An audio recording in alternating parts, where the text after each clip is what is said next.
Hey guys, it's Janai. Today I'm going to be showing you how to remove underarm hair without shaving. So I'm going to be using Glee body hair removal cream, and it also comes with this spatula to use to remove the cream.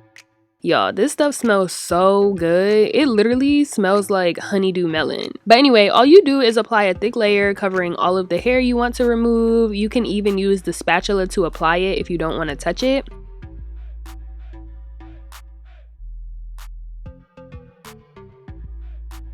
Then you let it sit for no more than 7 minutes, and you don't need to keep your arms up in the air, so you can be on your phone, read, count on your fingers. You can even get in the shower because it's a water-friendly formula. After about 3 to 5 minutes, use the spatula to remove a small patch of the cream to see if the hair is removing easily. If not, leave the cream on for a few more minutes, but only up to 7, and then use the spatula to remove it all when the time is up. I know many of you may go to like a salon or something to get waxed, but this, as well as their other products like their wax strips, are great DIY at-home hair removal options.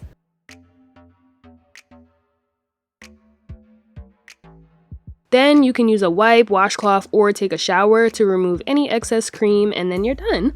The results last up to a week, and you can find Glee products at Walmart for about $9. Thank you guys so much for watching. I'll see you guys in my next video. Bye!